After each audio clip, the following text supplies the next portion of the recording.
Predictably, no reply came from the king of the Teutogens, so Sigmar decided to make good on his promise. Casting off armor, he and his trusted bodyguard Alfgeir scaled the impossible height of the Faustschlag and made their way to the city of the Teutogens. Arriving at the center of the city, a great ring of towering menhirs around the massive plume of silver fire, pure as snow blazing from the ground, the flame of Ulrich. There knelt the mighty Arthur, offering prayers to the wolf god of winter. There, before Ulrich's fire, Sigmar called Arthur to account for his slaughter of Unbroken villages while his father defended the north from the North Sea. Arthur callously rebuffed the Unbroken's aspersions and insulted the young king, claiming he would have done the same had their positions been reversed. Angered, Sigmar challenged Arthur to single combat before Ulrich's flame, and in the sight of the wolf priests, his servants on earth. Before such witnesses, no man could refuse an honorable call to battle and expect to retain favor with the war god. Arthur drew his mighty weapon, the dragon sword of Caladvalsh, a magical blade coated with hoarfrost said to have been forged from frozen lightning by a shaman of ancient lore from a land across the seas. The two kings fought each other, evenly matched until Arthur managed to force Sigmar into the flame of Ulrich. It is said that in that Sigmar brushed with the power of his god, and that Ulrich judged his life's worth and protected him from the searing flames and filled him with the might of winter. When Sigmar emerged, he felt furious power fill him. The head of his hammer was wreathed in cold fire, and ghostly tendrils of mist clung to him as if he had emerged from the coldest glacier. When he roared, it was the howl of a wolf that broke from his throat, not the bellow of a mortal man. Awed by this, Arthur could not defend himself from Sigmar's furious attacks, and Caladvalsh's blade was shattered by a single strike of Gul Miraz. Sigmar's next blow smashed Arthur's skull to bloody shards. With that victory, Sigmar became king of the Teutogens by right of conquest. Sigmar held the sword oaths of the Cherusен, Telutens, Udosis, and now the Teutogen. However, the tribes of the Assaborns, whom the Unbroken had friendly relations with, were nonetheless not allied to Sigmar's growing confederation. Seeing no hostilities between their tribes, Sigmar sought a diplomatic approach for the famed warrior queen Freya of the Assaborns. After having gifted King Kruger and the Telutens with fine suits of dwarf forge armor and weapons, further strengthening their ties with Sigmar's confederation, the king of the Unbroken led a small column of his warriors and headed towards the plains of the Assaborn homeland. Alongside him came his closest friends and advisors. Wolfgard and Pendrag felt that this mission was foolish, but King Sigmar was determined to ensure that no bloodshed is needed to bring them to the fold. As they came upon the open plains of Assaborn territory, a small army of nearly 300 Assaborn warriors and a fleet of chariots intercepted them. Yet both the Assaborns and Unbrogans held their hands, and Sigmar only asked to be taken to their queen, accepting King Sigmar's request under the term that his army would stay where they were and that they'd be blindfolded. The Assaborn presented King Sigmar to Queen Freya. Within her throne room, King Sigmar presented to the warrior queen gifts of armor and steel, as well as stubs of the finest horses within the stables of the Unbroken lands. Queen Freya was particularly impressed with these gifts, and after a lengthy proposal from Sigmar, came to accept the benefit of brotherhood with the tribes to her west. However, to seal the deal, the Queen of the Assaborns asked Sigmar to be with her for one night. As so, seeing no other option, Sigmar agreed to the terms, and the Assaborn finally joined his empire. Next, Sigmar sought to bind the dreaded Thuringians to his banner.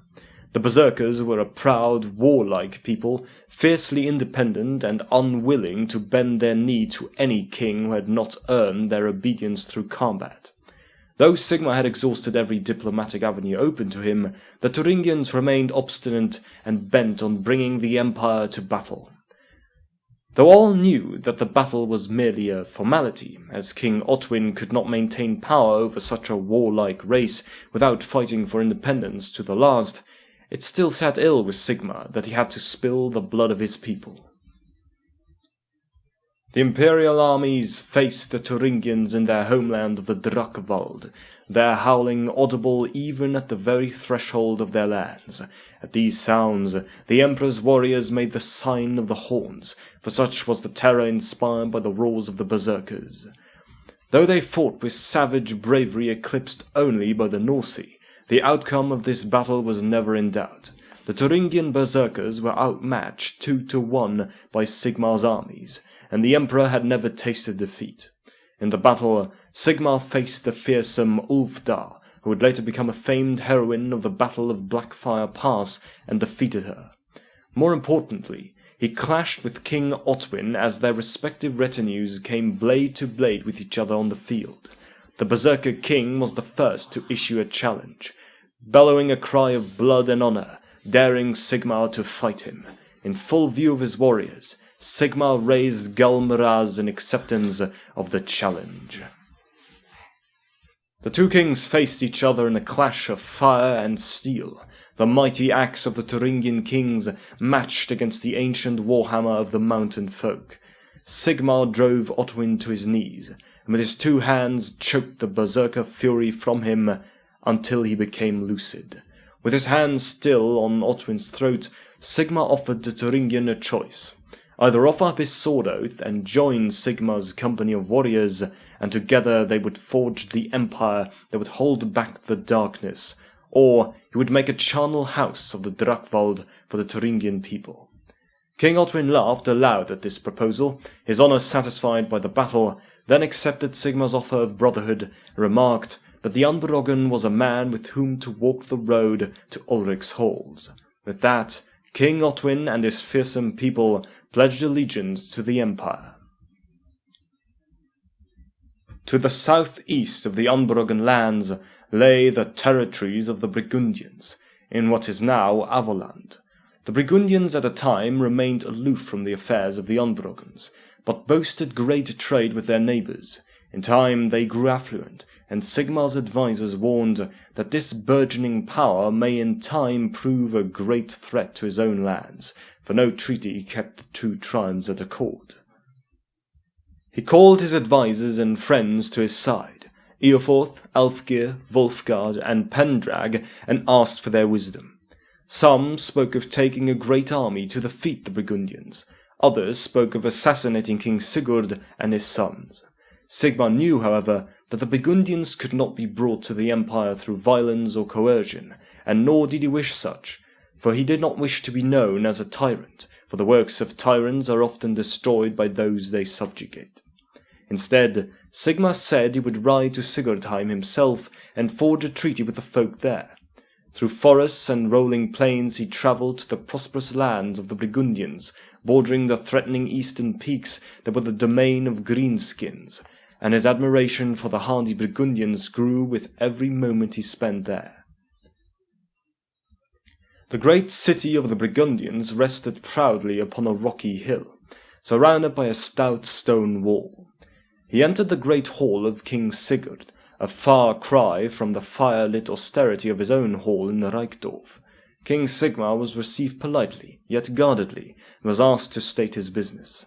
Sigmar spoke of the need for unity, of how the wolves gathered strength while the tribes fought and died over meaningless animosities, of how the common ancestry of men was to bind them together in brotherhood, and of how all men of honor were bound to aid their neighbors without reserve when threatened.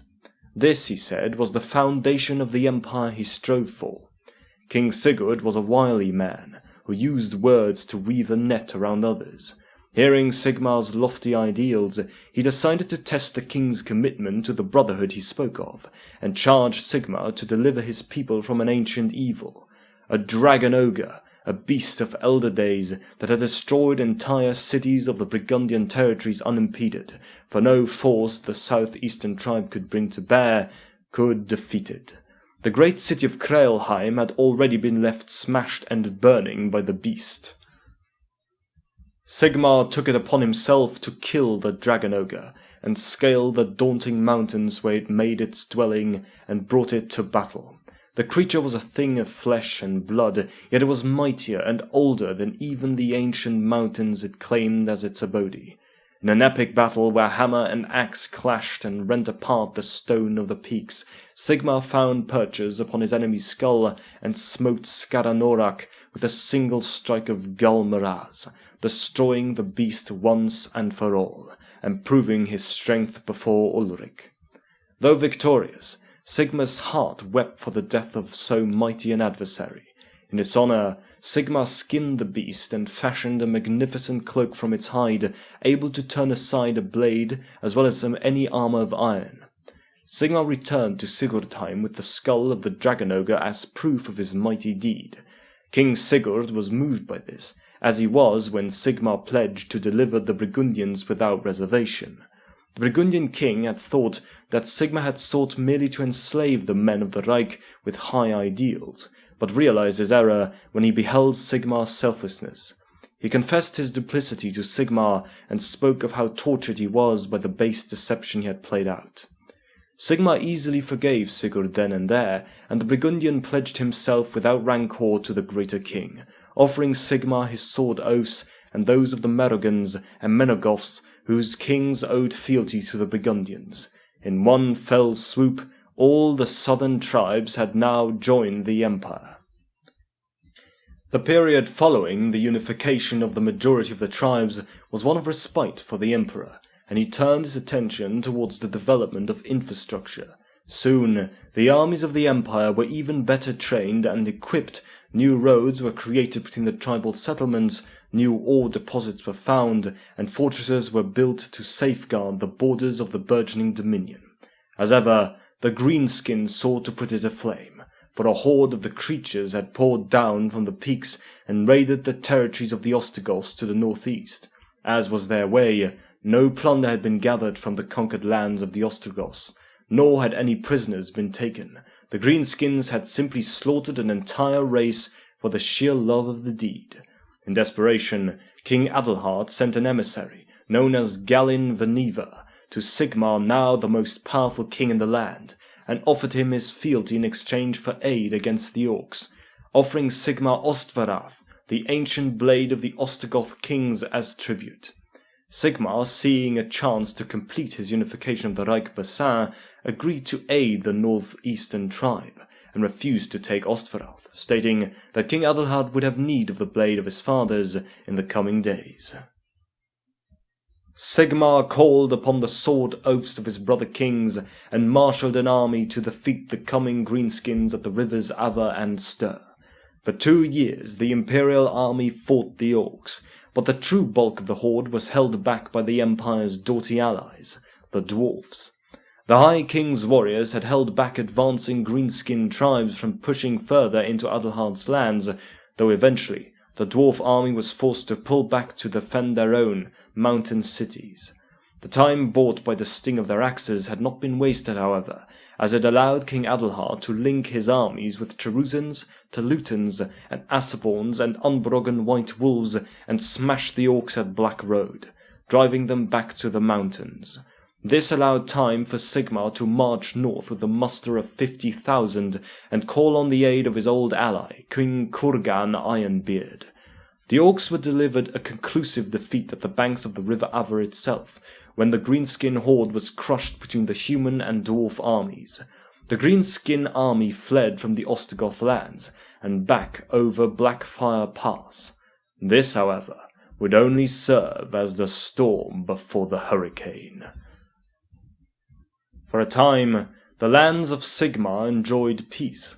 However, the southern regions lay in ruin. Efforts were made to rebuild them, but war came too soon for them to be completed. Envoys of King Ironbeard arrived with news of an orc horde of such monumental scale as to eclipse all others combined that came before it, massing in the forsaken lands east of the mountains, making for the now legendary Blackfire Pass, intent on destroying the races of dwarf and man forever. This Sigmar would not allow.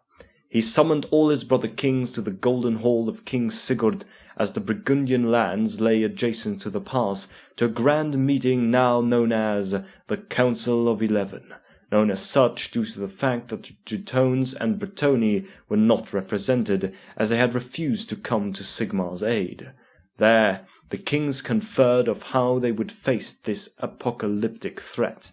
Some of the assembled kings realized that the only path was to unite into one great host, placing the overall command of the army under SIGMAR. Others, however, would not bring themselves to relinquish command over their own warriors to another king, and remained obstinate. Soon, dissension and argument arose between the assembled warlords. SIGMAR saw this and was filled with contempt, silencing the dissent with a word. He denounced the shamefulness of their squabbles, while a lesser race stood united and poised to destroy humanity. With a tone that brokered no argument, SIGMAR told the kings of how if they did not stand together at this crucial juncture, mankind would be destroyed. It was Marbad of the Andals, who was a friend to Sigmar's father, and then a friend to Sigmar himself, who first stood up and confirmed his allegiance to the unbroken king, laying his elvish blade, Ulfshard, beside Galmeraz. The other kings rose up and followed suit, pledging their obedience to the son of Bjorn. With that, the kings withdrew to their lands and girded for war. It was in -1 IC that man and dwarf finally joined each other's host at Blackfire Pass, brought together by ties of friendship and honor, and driven by the terrible knowledge that if they were to fail, their kingdoms would be destroyed and their families led to slavery and death. This assembled army was known as Sigmar's Hammer, for with it he would strike such a blow upon the orcs as to shatter their strength for an age and secure the lands of men for all time. On the eve of the battle, Sigmar is said to have experienced a dream where he stood by Ulrich's side and joined him in drinking the blood of his enemies, while bloody wolves circled him and howled. It was a good omen. The first Battle of Blackfire Pass forever stands testament to the courage and military genius of Sigmar, who recognized the inherent tactical advantage of setting up his forces at the pass's most narrow corridor, in order to counter the greenskins' indisputable advantage of numbers. 2 miles wide, spanning the length of the pass, the ranks of Sigmar's armies were assembled tightly, for if there was even the slightest give in the shield wall, it would be the undoing of men. Rows of boulders lined the sheer walls of the pass, some say having been erected by the ancients in the honor of the gods. Sigmar had them torn down and used to fortify the battle line. Warbands formed up their shield wall between the boulders, their flanks secured by solid rocks, and splitting the line so that if one warband was broken and made to flee, it was less likely to affect the rest of the line.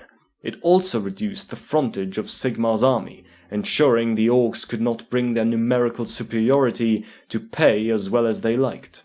Atop the sheer cliffs of the pass, Sigmar, King Kurgan, and the tribal kings posted archers, javelin throwers, and others charged with raining down death upon the orc advance and engaging any skirmishers seeking to make prey of the army's unguarded flanks. The Thuringian berserkers were the first warriors to charge across the field, matching the orcs' blood-curling roars with their own. King Otwin was first to wet his axes in black blood, the already incredible ferocity of his warriors boosted by potent herbal infusions, driving them to untold heights of bloodlust.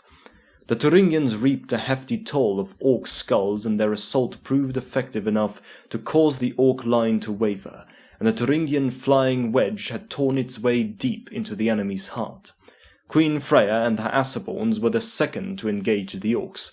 Sigmar had anticipated Otwin would throw himself into battle at the earliest sight of the foe, and had thus entrusted Freya to guard the life of the Thuringian king. The berserkers fought magnificently, but like the jaws of some trap, the orc ranks surrounded and butchered them. The charge of the Asaborn chariot was devastating, and the valor of the warrior women caused the orcs to break ranks and flee. A following cavalry charge was enacted by Sigmar's army. This was the end of the first phase of the battle, which saw the first orc wave defeated. Imperial historians assert, and are supported by several ancient tapestries of the battle, that the charge of the Imperial cavalry marked the first ever use of the couch lance. Now that the orcs knew the resolve of the tribes, they charged en masse in lines spanning the width of the pass, roaring and eager to face men so skilled in battle. The dwarven army of King Ironbeard met their ancient foes with the hatred of 1,000 generations of anguish and loss at greenskin hands, slaughtering scores of orcs without remorse with an almost mechanical efficiency as their mighty Gromril axes and hammers sliced off limbs and crushed bones. King Kurgan and his iron breakers fought in the very centre of the battle, and the dwarven king slew the mightiest black orcs with gleeful abandon, laying about his people's ancestral foe with the full depth of his anger. Yet the battle was never in doubt, for while men and dwarfs overcame the orcs in courage and skill, they were but a thin line of iron ready to break at any time against the numbers of the greenskins. In the thick of battle, Sigmar was overwhelmed by orcs and trolls, bereft of his mighty warhammer. Seeing the king's distress, his ally, Marbad of the Andals, did cleave his way to Sigmar's side and threw his elvish sword to him. With Ulfshard in hand, Sigmar cut down his foes, but was too late to save his brother king, for without his own blade, Marbad could not defend himself against his assailants. The valiant Andal king had thus sacrificed his own life for that of Sigmar's. Realizing the battle would soon be lost until action was taken, and fury burning brightly in his heart at the death of his dear friend, Sigmar gave orders to Ulfgeir to assemble the other kings and watch the eagle's nest.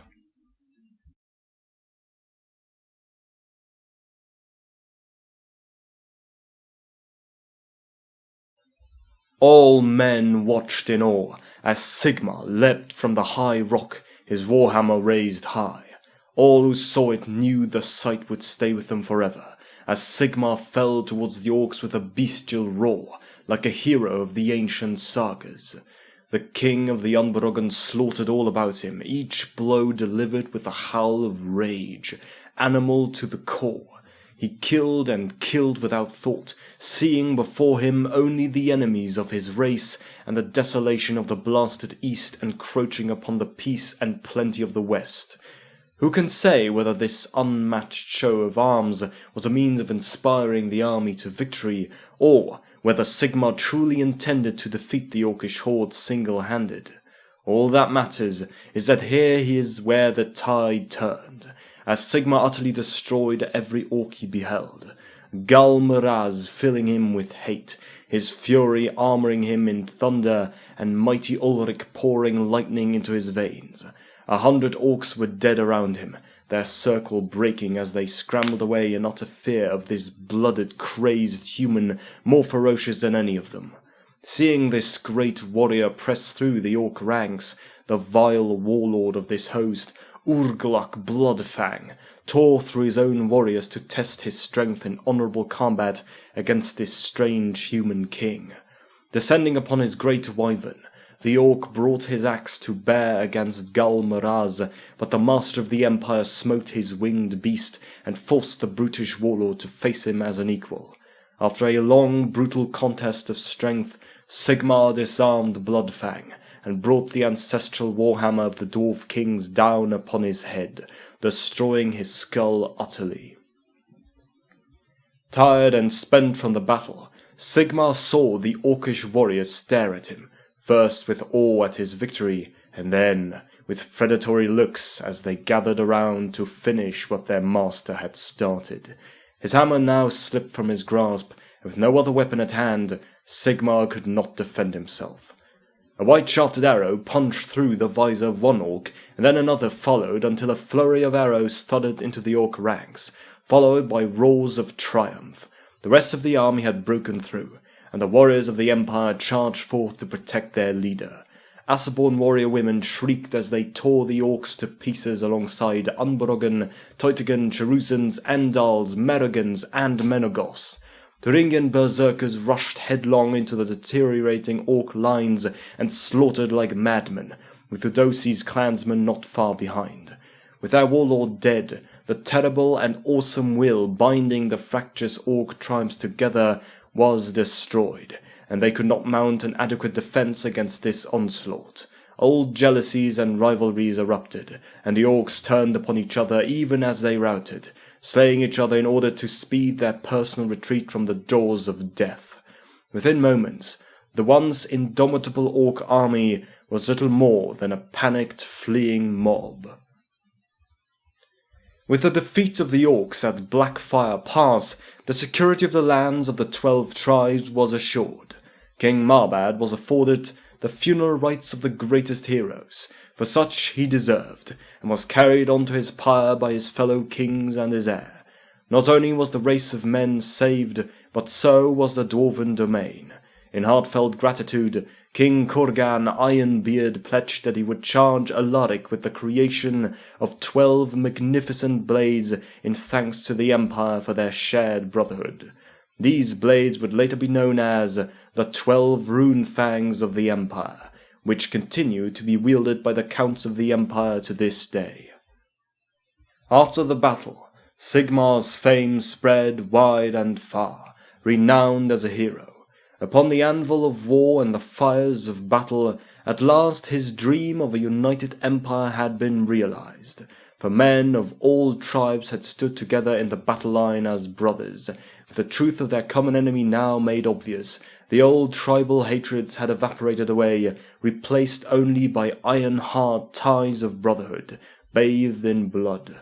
With the victory, it is said that the kings and then their tribesmen all dropped to a knee within the pass before Sigmar, accepting him as their new lord. Thus, the Empire was at last created. With the monumental victory of the Blackfire Pass under his belt, Sigmar Heldenhammer was now renowned throughout the lands of men as perhaps the greatest hero to have ever graced the annals of the tribes. The hammer of the goblins, who had finally ended their destructive invasions, who had brought together the tribes of men in absolute brotherhood. Now, all that remained was to be formally crowned, and as a fiercely devout worshipper of Ulrich, there was only one individual in the land who lay upon Sigmar's brow the crown of Emperor. A warrior perhaps even greater than he, the very incarnation of the god Ulrich upon the mortal coil, the Jarl Ulrich.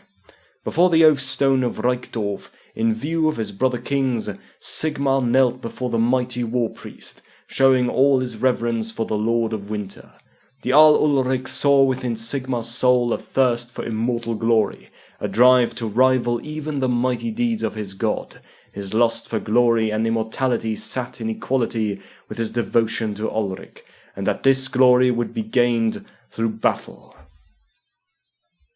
This Jarl Ulrich knew pleased the wolf god. As a final test of his worthiness, Jarl Ulrich bade Sigmar submerge himself within the icy waters of the Cauldron of Woe. If he could survive the cauldron's judgment and prove his strength, then would the warrior priest bless his coronation.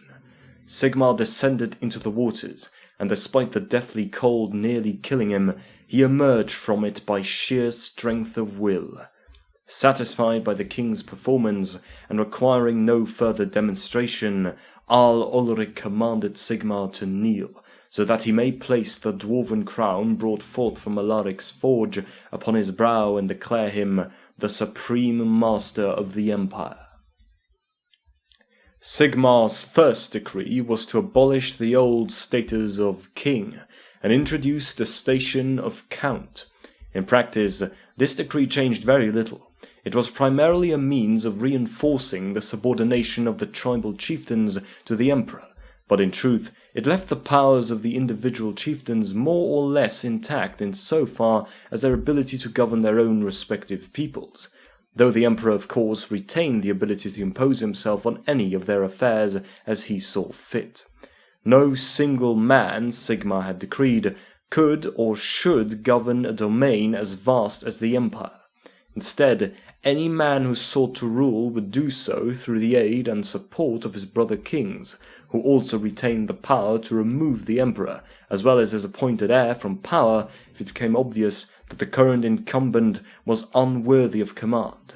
The formal process of election did not become a part of the count's powers until after Sigmar had abdicated the throne in his 50th year of rule. Sigmar's second decree, immediately afterwards, was to declare his native Reichdorf as the capital of the new empire. The foundations of the realm were now laid, but the true test of securing it was now at hand.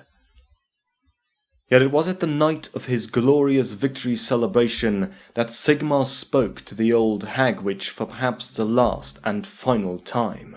The old hag told the noble emperor of his last prophecy, of the impending doom that is to come should he not learn to control the darkness which lurks within the hearts of all men.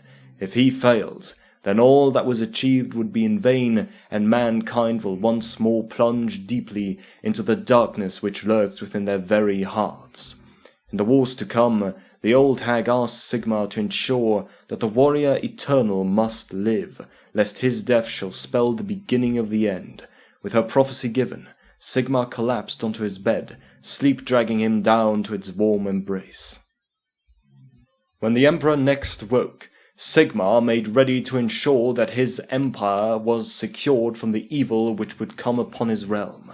His first act was to go to the kingdom of the Andals and reassure the loyalty of Count Aldred, son of the late King Marbad, who sacrificed his life to save Sigmar during the Battle of Blackfire Pass. From there, Sigmar valiantly slew the marsh demons which inhabit the outskirts of the city, freeing the Andals from the curse of pestilence and reassuring the loyalty of Count Aldred to Sigmar's cause. With the Andals' loyalty finally secured, Sigmar launched an invasion of the Jutones tribe, which lasted for 2 years. This culminated with the siege of Jutonsrik, which ended with an imperial victory over the Jutones. Marius, left with no other recourse, pledged his sword oath to Sigmar. The emperor left a force comprised of differing tribes, comprised of those who had not been involved in taking the city, as Sigmar feared the warriors would exact vengeance upon the city for the men lost in the siege and tax the city of Jutonsrik heavily for a period, portioning off the income to the imperial army as a reward. After dealing with the Jutones and siphoning off 1/10 of the city's riches towards those warriors who partook in the siege, Emperor Sigmar was moved to take account of a dreaded evil stalking the shadows of Middenheim. There, Sigmar was presented with the horrors of a necromancer that had taken residence within the Middle Mountains, in an old fortress known only as Brass Keep. Knowing that such evil could not stand to live within his empire, Sigmar led a war host towards the mountains bearing the dragon banner of the Unbrogans, a symbol which dictated that no mercy or quarter would be given to the enemies of the empire. The army continued on its way, marching higher into the soaring peaks, winding a treacherous course through icy valleys and mist-shrouded gorges as they climbed high above the snowline. Sigmar chose their course without truly understanding what guided him, for this region of the north was little mapped, and few had travelled this way and lived to tell of it. It felt as though the coldest wind in the world blew from the heart of the mountains, and Sigmar was merely following it, like an explorer tracing the course of a river back to its source. At each fork in the landscape, Sigmar would strike out without hesitation, leading his army deeper and deeper into the unknown. Scouts reported signs of greenskins and other dangerous monsters dogging their course, but none dared attack so numerous a body of warriors. Finally, the army reached the frozen valley which held Brass Keep. As the army walked through the frozen lake which filled the valley floor, Sigmar and his entire host saw beneath the thick sheet of ice a massive derelict city of towering spires and abandoned temples. Yet for all its glory, it was a dead place, a mockery of a city where lives were lived and dramas, both vital and banal, were played out on a daily basis. It was the city of Murka, and it stood as a grim reminder to the necromancer of his former home before it fell many thousands of years ago. A cold gust of wind through the army as the necromancer appeared atop a bone-white tower behind the walls of Brass Keep. The war host of Emperor SIGMAR charged through the frozen lake as the gates to Brass Keep came wide open. Yet in their path stood a whole army of undead monstrosities conjured by the foul sorcery of the necromancer. Yet despite this, SIGMAR, with his golden hammer shining with golden light, illuminated the army's path towards the citadel. As the magics of the keep dissipated, it revealed Brass Keep to be nothing more than a derelict husk of its former glory. Only the tower remained as it was, and was there that SIGMAR fought the necromancer, known in ancient times as Morath of Murka, and hurled him down from the tower. Yet as he basked in his triumph, a golden shine reflected itself from a magnificent crown which the necromancer once wore. Picking it up from the ground, golden light flowed from the crown and into SIGMAR, healing him of his burdens and pain. Believing the crown to be powerful and benevolent, SIGMAR forsook the crown made by Alaric and took this one as his new badge of authority, never truly understanding the evil which sat deep within its unsundered core. Though SIGMAR and his allies had driven the Norsi from the lands of the Empire to their bleak dwellings in the north, there was never any doubt that the sea-wolves would one day return to wreak their terrible retribution for the loss of their lands. In Ainai Sea, barely a decade since they were driven back, the Norse raids restarted with a vengeance. In the aftermath of their defeat at SIGMAR's hand, the issue arose of what was to be done with the Norse lands left lordless, with their occupants fleeing back to the far north. Most of the surrounding tribes were too fearful to settle them, as the memory of the Norse depredation loomed long in their memories, and the lands themselves were said to be cursed by the Norse's cruel veneration of the dark gods, the listless spectres of 1,000 sacrificed upon their altars and pyres haunting the land. In the end, it was the Ropsmen, a northerly tribe so far removed from the rest of the Reich that they were, to an extent, almost as much of a different race unto the other tribes of the Reich Bassin as the Norsi themselves, who mustered the courage to assimilate the Norsi lands. This proved to be their undoing. The Norsi regathered their strength in the north, and the tribes became unified under the leadership of a mighty warrior king whose very name bespoke the naked brutality of the Northmen, Cormac Bloodaxe, chieftain of the Iron Wolves clan and champion of Khorne, son of the slain High King of the Norsi, Varag Skulltaker. Under Cormac, the Norsi launched a vicious series of raids upon the Ropsmen and their new holdings, destroying various settlements and kidnapping their women and elderly and holding them as ransom, extracting from the Ropsmen a season's worth of servitude. Their next act was to tear the throat out from the Udosi tribe, launching a raid upon the great city of Hogvik and the castle of Salzenhus. Joined by the Ropsmen, the Norsi slaughtered the inhabitants of the Udosi's capital, including the royal family of the clan, thus plunging the Udosis into disarray as the beleaguered tribe fell into succession crisis. With the defense of the north shattered, the Norsi went on to further threaten imperial holdings further inland. Under the advice of his shaman, Kar Ordaken, Cormac Bloodaxe limited his raids to the purposes of psychological warfare and spreading fear amongst the Imperials. Tales of countless warriors butchered like sheep, and men and women and children alike left impaled upon great stakes in honor of the Norse war god, spread like wildfire amongst the hearth fires of imperial inns and villages, sapping the courage of defenders with every retelling. In time, sagas of Cormac's victories reached back to Norska and the Chaos Wastes, drawing many tribes of Northmen to his banner. Even tribes amongst the Kurgan and Hung, hearing tales of a Norse king's valor and exaltedness before the gods, made the journey to the west and pledged their lives to Cormac's service. As his numbers swelled, so too did Cormac's thirst for vengeance, and soon the burning fire of revenge in his heart propelled him to take the fight south after a year of raiding. When Emperor Sigmar heard of what had befallen the Eudocies and the fate of Count Wulfila, a creeping darkness soon began to take over. Wulfila was one of Sigmar's closest friends and allies, and to hear of his death and the death of his family struck him deeply. Demanding the dragon banner to be held up once more, the Emperor gathered a mighty host of warriors to avenge the death of Count Wulfila.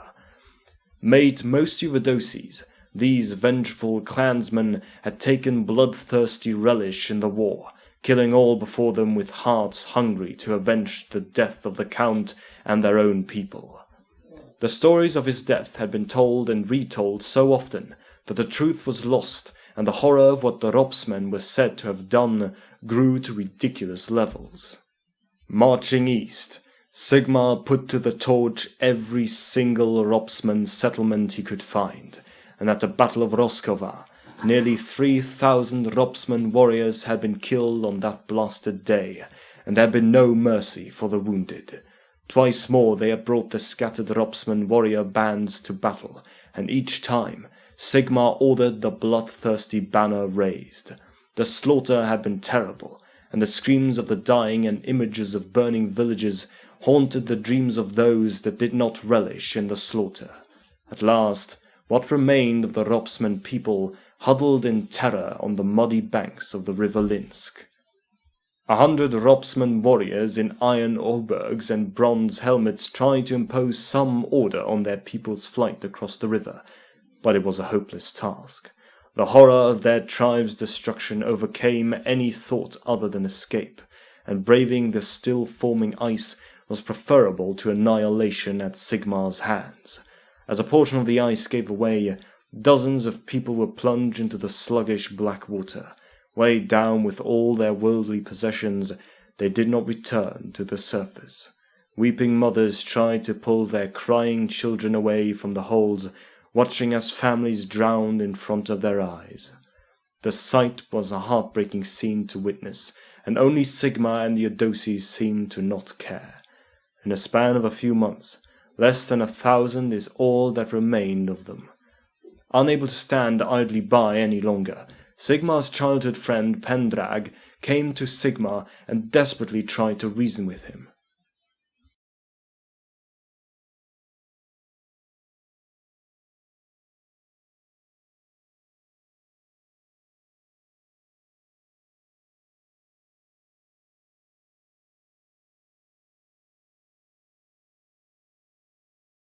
At first, Sigmar would not be deterred, but Pendrag was Sigmar's friend, and he did not fear his wrath.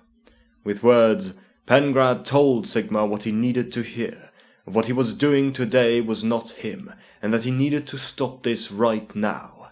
Deep inside, Sigmar fought to control this unreasoning hatred which filled his every thought, his body shaking with effort until Sigmar finally saw through the haze, tears flooding down his cheek even as his face was twisted with hate. Finally, Sigmar allowed the survivors to flee, and Sigmar returned home with his warriors. Yet no sooner had Sigmar returned to his city of Reichdorf than the same darkness which haunted his mind came back stronger than ever. With Galmeraz and Alaric's crown given to Pendrag for safekeeping, there was nothing that could deter the voice in his head. As the voice began to feed his darker emotions, Sigmar's thoughts of compassion and mercy were replaced with distrust and rage. When Sigmar heard that the Cherusan and Telutans once more raided each other's lands despite Sigmar's demands, the Emperor forcibly brought the two counts into chains and placed them upon a hay wagon bound for the marshes. Sigmar's mind ached with conflicting thoughts and emotions. As much as he knew that what he was doing was very wrong, the rage that fed his urge to kill pulsed like fiery waves in his skull, blotting out any thoughts of compassion. So vile and bitter was this rage that he did not even recognize it as his own. Sigmar had known anger in his life, but this rage had been nursed for thousands of years, a hatred that had grown to such immense proportions that Sigmar's mind recoiled from such darkness. Yet despite this, a wave of calming warmth blocked out Sigmar's consciousness, and the darkness reassumed control. Upon the marshes, the Emperor presented to the counts their deaths, but not just any death, but one he believes is fit for all traitors. For a man to die by the thrice death upon the marshes would deny him his journey onward to the next world, a fate spent eternally in damnation. Yet as the sword was ready to fall, once again another of Sigmar's childhood friends, Wulfgard, intervened and demanded Sigmar to fight against this darkness. Soon the two friends came to blows, and as Sigmar was ready to strike down his friend, a body soon surfaced upon the stagnant waters. In mere moments, Sigmar saw the face of the old hag woman, and in turn her eyes were open, and they stared directly at Sigmar. Sigmar cried out as he saw himself reflected in the hag woman's eyes, sitting astride his oldest and dearest friend with murder in his heart. For the briefest instant, he did not recognize himself, the drawn, parchment-skinned monster that revelled in bloodshed and the pain of the living. Now Sigmar knew what the old hag had told him all that time ago. In that instant, Sigmar's true self saw the darkness within the crown, reliving all the evil that he had caused, and the revulsion and horror it induced upon him snapped Sigmar back to reality. Sigmar sobbed when he came to, yet as he was about to remove the crown, fiery agony exploded inside his head as the vile entity tried to forcibly take control. Screaming with agony, the weeping Sigmar ran off into the marshes, where every step he took, the entity tempted Sigmar with all his greatest desires. As Sigmar slowly sank into the marshy waters, his mind fighting desperately against this entity, it would seem that all was lost. And through the darkness, Sigmar heard first the voice of his lover Ravenna, and then his beloved father Bjorn, and through their words, Sigmar found the strength to wake up from the darkness and remove the crown from his head. The last of his strength, Sigmar ripped the crown free from his head and swam for the surface, but his body was tired beyond reckoning. As darkness soon enveloped his vision, it seemed to be over, if not for a strong pair of hands which hauled Sigmar out of the murky waters. Bloodied, Wulfgard and Sigmar embraced each other, and Sigmar, seeing the errors of his ways, begged for forgiveness. Wulfgard said that it was the crown's doing, and after returning Galmaraz and Alaric's crown to Sigmar, the Emperor made ready to do what was right. Sigmar locked the crown away in the deepest, darkest chamber beneath the temple of Shalia, and asked Count Aloysius and Count Krugar for forgiveness. With everything set right, Sigmar geared the Empire for war. Far to the north, the Theodosies regrouped and set aside their clannish bickering to set a new chieftain, Con Carsten, as war chief. Under Carsten's leadership, the Theodosies organized themselves and, under orders from the Emperor, waged guerrilla warfare upon the North Sea juggernaut, slowing its advance. But for Carsten and the Theodosies, the north would have surely fallen to the Norsemen, and the time bought by his efforts allowed Sigmar to muster a sword host drawn from the Thuringian, Teutgen, Teutone, and his own Unberogen. The battle with the North Sea army ensued just 50 miles off the southern coast of the Sea of Claws. The Imperial army was broken into several tribal contingents, each led by a count.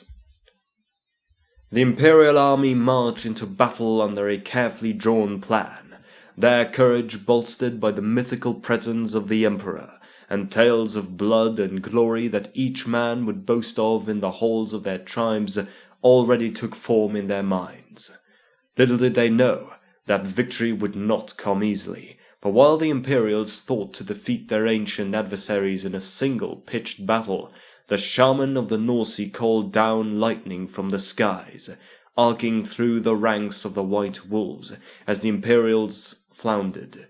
The Norsemen advanced under the skull banner of their king, fighting with the savagery, courage, and ferocity for which they were legendary, but also, most alarmingly of all, with a plan. Instead of the usual berserking and masses of charging warriors, the Norse gave battle in imitation of Sigmar's army, marching in tightly packed ranks with hitherto unheard-of cohesion. Supplementing the Norse warriors were the swift horse-masters of the Kurgan and Hung. The dark-skinned tribesmen encircled the Thuringian vanguard under King Otwin and hammered them with deadly arrow shots. Odwin's advance floundered, and the Norse cavalry, mounted upon tall, dark steeds larger and more ferocious than any horse of the Reich, charged thunderously into the Thuringians, led by a towering warrior in dark armor wielding a flaming axe, Cormac Bloodaxe himself. The Norse hacked down the Thuringians without mercy. Jutone lancers managed to hold back the Norse horsemen for just long enough to save the dying King Otwin, who had taken a lance through his chest. Sigmar's strategies had been met and countered at every turn, his warriors thrown back time and time again. For the first time in his life, the Emperor knew the bitter taste of defeat. Realizing the battle could not be won, Sigmar ordered the army's clarions to sound the retreat. In the end, however, the very same savagery that made the Norse so fearsome proved to be the salvation of the Empire, for at the battle's end did the Norse's new-found discipline finally gave way to their barbarity, and the champions of Norska led their tribes in an orgy of slaughter amongst those too slow to heed the call to retreat. Over 1,000 Imperials were slain in the battle, the Norse losing a mere 300 warriors. Such was the price paid for underestimating the cruel Northmen. Realizing the Norse were now undefeatable in open battle, Sigmar withdrew his forces to Middenheim, the greatest fortress in the old world, where the armies of the Empire could wait out the Norse long enough for reinforcements from the other tribes to reach the battlefield. Though Cormac Bloodaxe had intended to encircle the Fauschlag and isolate and pick off Sigmar's reinforcements, the influence of his lieutenants, Kar Ordaken and Azazel, Geryon of the Unbrogen, who after attempting to kill Sigmar fled to the Norse lands and accepted the worship of Slanesh, becoming a Chaos champion, led to him leading the Norse in a siege of Middenheim, the Wolf's City. Middenheim at the time was not a fully constructed city. The great chain lifts that provided easy passage up the mountain were not yet completed, and the viaducts could be easily held by the warriors left to the Empire. Had this been the end of the matter, the outcome of the siege would never have been in doubt.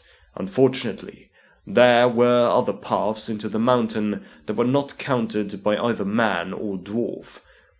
When Arthur had enlisted the aid of the dwarfs in building the city, they found the Fauschlag honeycombed with tunnels and caverns wrought by hands unknown even to them. These hidden passages, too, had to be defended. The bright lure of the flame of Ulrich brought the followers of the dark gods to it like moths, just as the Emperor anticipated. With 8,000 warriors drawn from the tribes, he would now hold Middenheim against the darkness. Pendrag, his sword brother and Count of Middenheim, stood at the northern battlement alongside Mercer the Eternal Warrior, facing towards the homeland of their enemies as tradition dictated. Below, the Norse warriors brought the halves of their mighty axes banging against the bosses of their shields in a rhythmic boom. The droning arose, reaching up to the lofty perch, as the Norse chanted songs of war and the names of their dark gods and ancestors, the roars of the bestial monsters accompanying them, completing the dreadful symphony. It was a noise that spoke of destruction for its own sake, the need to seek battle only for the death it would cause. Here was why Sigmar had to drive the Norse out of the Empire, for where the folk of the Empire sought peace and the warmth of hearth and home, the Norse craved battle and conquest. Where progress and development were the watchwords of the Empire, the men of the North were driven by slaughter and the lust for domination. The gods of the South offered protection and plenty for those who honored them, while the baleful gods of chaos demanded veneration and offered only war and death in return. The siege was brutal, lasting for several days. Brutal Norse charges were thrown back but barely, and each time did the Norse reap a hefty toll from the defenders. The enemy dead were thrown from the viaduct, and the screams of the wounded warred with the frenzied battle chants of the Northmen. Sigmar and his personal guard threw the Northmen back several times, and each time did Sigmar slay dozens of Norse champions who sought the honor of taking his head. The Northmen threw themselves into battle, slaying hundreds with renewed fury as the power of their gods blazed through them and imparted them with strength. It was destructive power that saw them away in the end, but not a one of the Norse feared such a fate. In the center of the Norse shield wall was a great war altar dedicated to Khorne, a towering thing of brass and blood and blades which invoked the ancient power of that deity.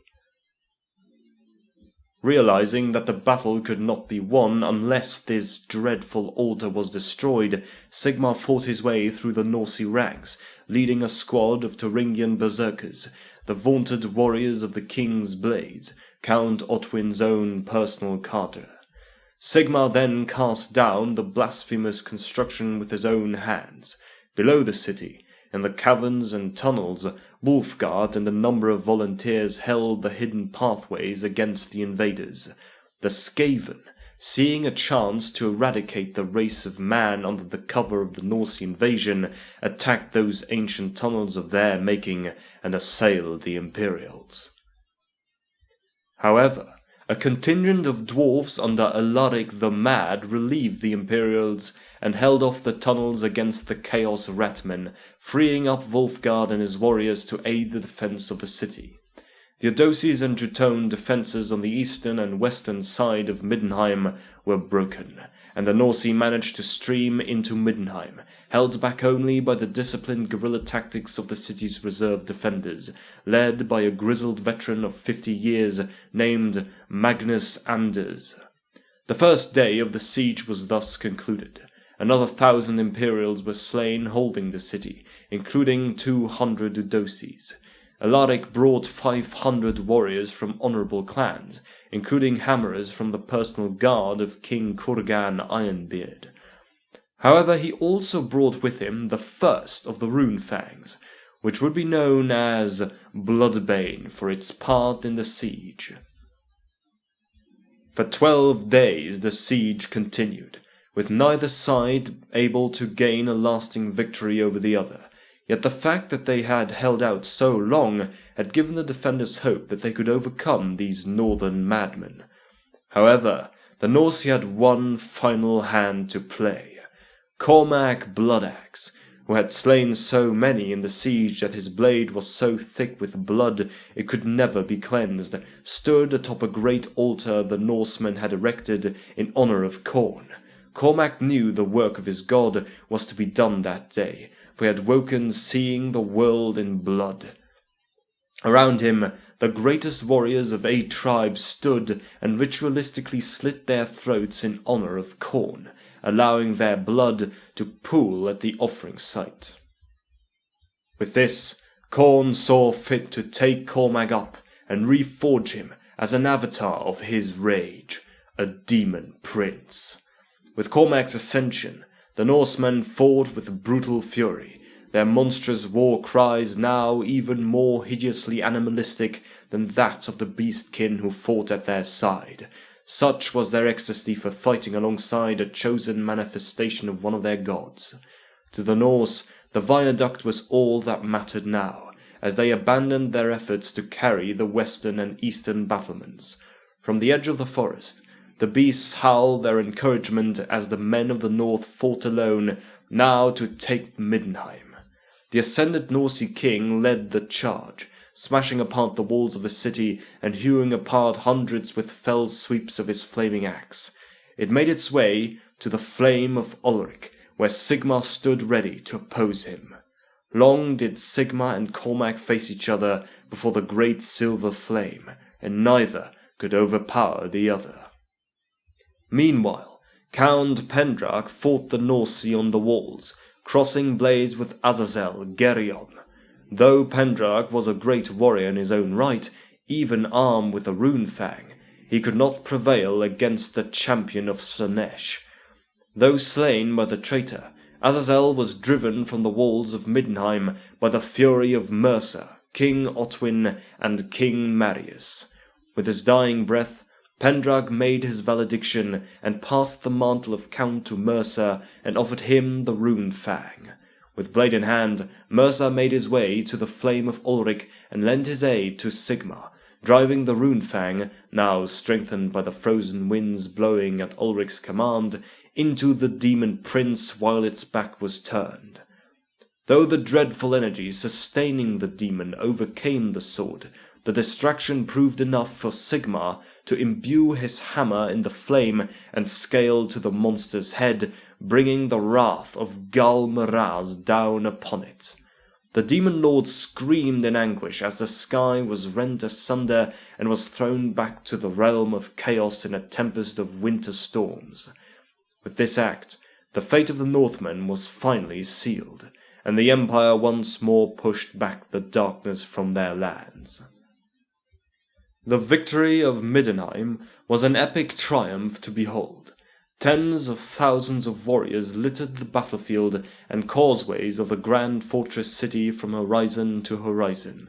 Like a storm-blown tide, the flame of Ulrich spread through the city, a blazing, seething river of blue fire that echoed with the howls of wolves and frozen winds. It did not burn, yet it roared with the hunger of a mortal blaze, and nothing it touched would ever be the same. A towering pillar of winter fire lifted from the heart of the city, spearing the furthest reaches of the sky and spreading its cold light across the land as far as the eye could see.